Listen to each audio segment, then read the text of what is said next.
It's Tom Altieri, New Jersey Mortgage Services. Maybe you can stop renting. I put together a video on FHA mortgages. It'll give you a little insight to what they are and how they work, and it may be something that'll help you stop renting and buy a home of your own. Now, if you stay till the very end of the video, at the end I'm going to tell you a spot where you can find very affordable houses throughout the state of New Jersey. Okay, watch the video, enjoy. In this presentation, we're going to talk about what your best mortgage option might be, and that just might be an FHA low down payment mortgage. What does FHA stand for? Well, it's the Federal Housing Administration. It's a part of the government under the Department of Housing and Urban Development. So what's important for you to know is FHA does not give out mortgages or lend money. What they do is they insure loans for lenders against default. Now, who can benefit from an FHA mortgage? Well, borrowers with low down payments, borrowers with credit blemishes, borrowers with high debt to income ratios, borrowers who really don't have a lot of their own money and need sellers to help with the closing costs. And we'll go through these in a moment.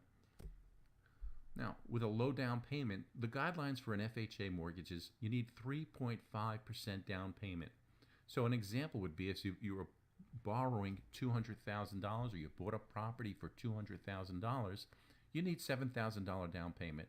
That would be 3.5 times 200,000.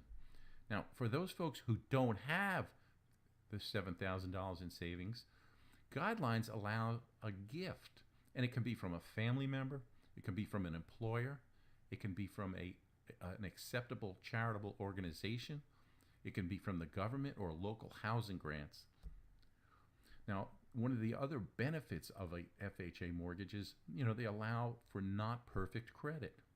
So below average credit scores are more than acceptable.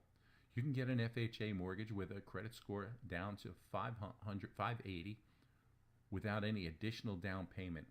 What I mean by that is FHA mortgages will allow to even go lower, and some lenders will lend down to 550, 560, but they'll require a 10% down payment instead of 3.5%. FHA allow judgments, collections, and other delinquent obligations. They don't automatically disqualify you for that, but in most cases, they'll have to be brought current.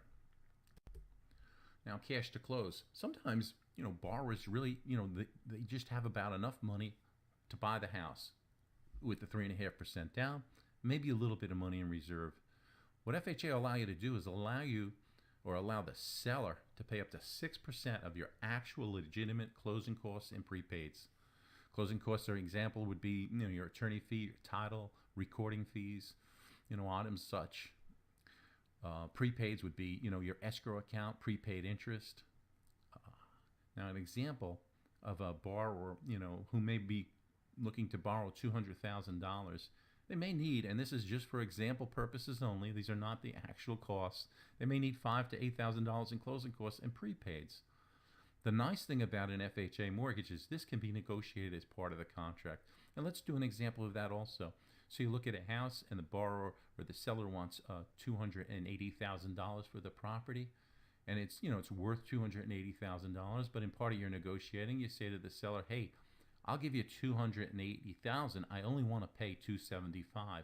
So therefore, I want you to take $5,000 out of that $280 and use it towards paying my closing costs, my true and actual closing costs and prepaids at closing. That's how you can negotiate some of the closing costs into the contract. Now, higher debt to income ratios. Now, with FHA insures loans, they'll allow borrowers to have higher debt to income ratios. And the term in the industry is DTI. Now, there's two ratios. There's a front ratio and a back ratio. The front ratio would be your new mortgage payment, your monthly mortgage payment, principal, interest, tax insurance, and mortgage insurance. And you would divide that into your gross monthly income. And you'd come up with a front ratio. And then you'd come up with a back ratio by taking that and also adding your other debt. For example, car payments, student loans, or any other debt you may have. You'll add that into the new housing payment and divide that into your gross monthly income. Now, in some cases, with FHA mortgages, you can have a front ratio as high as 47% and a back ratio as high as 55%. And I've had some lenders do that. Whereas if you go into conventional financing, the ratios are somewhere around 36.43. Generally up to 45 on the back end can get an approved. If you need to go higher than that, you really need some good compensating factors, and Fannie Mae and Freddie Mac or conventional type financing will go up to 50 with good compensating factors. Other than that, FHA, is the place to go if you have high debt to income ratios. The costs associated with an FHA mortgage is mortgage insurance, and there's two costs. One is the upfront mortgage insurance, which that premium is 1.75% of the total loan amount. And I do an example here. If you had $120,000 or $200,000 mortgage times 1.75%, the mortgage insurance premium upfront would be $3,500. The nice thing about FHA is they'll finance it into the loan amount, so the amount of your total borrow would be $2,035.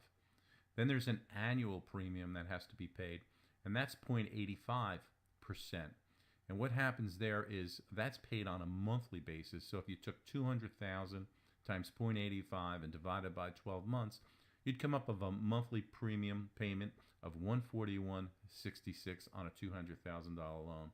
Something to remember on an FHA mortgage, the annual or the monthly never goes away. At one time it did go away when the loan, or after 60 months. Conventional financing, when the loan drops below the 80% mark, it can go away. But now with FHA mortgages, it stays through the life of the loan. So let's just recap the benefits of an FHA insured mortgage. First and foremost, low down payment, as little as 3.5% down. It can be a gift. Marginal credit, blemish credit, it's going to be acceptable. Rates are usually lower than conventional financing, which is great because it'll compensate for the additional charge in PMI. So with a lower rate, it'll offset that PMI. Now with conventional financing, they have huge adjustments, especially, for example, if you had a low credit score. Let's say your credit score was around 640 and you're putting 5 or 10% down. They're really going to bang you up with adjustments for rate. Whereas with FHA, your rate's going to pretty much remain the same. And last but not least, if you can afford a higher debt ratio, you can take on a little more income than Fannie or Freddie or conventional finance will allow. FHA. Hi, it's Tom. I'm back. I hope you found that little video informative, and just maybe you're starting to think that maybe I don't have to rent anymore. Maybe I can buy a house. Well, you're going to find a little link after this video, or you may find one right in this video, depending where you're watching it. What I want you to do is click on that link. We'll provide you a pre-approval to help you determine whether or not you can qualify for an FHA mortgage. It's no obligation. And also, what I'm going to have for you on that link is when you go to that page, I'm going to have a little button for you, and that button's going to take you to a place where you could find super affordable houses throughout the state of New Jersey. In the meantime, if you have any questions, I'm always accessible. 732-239-1642. Tom Altieri, New Jersey Mortgage Services.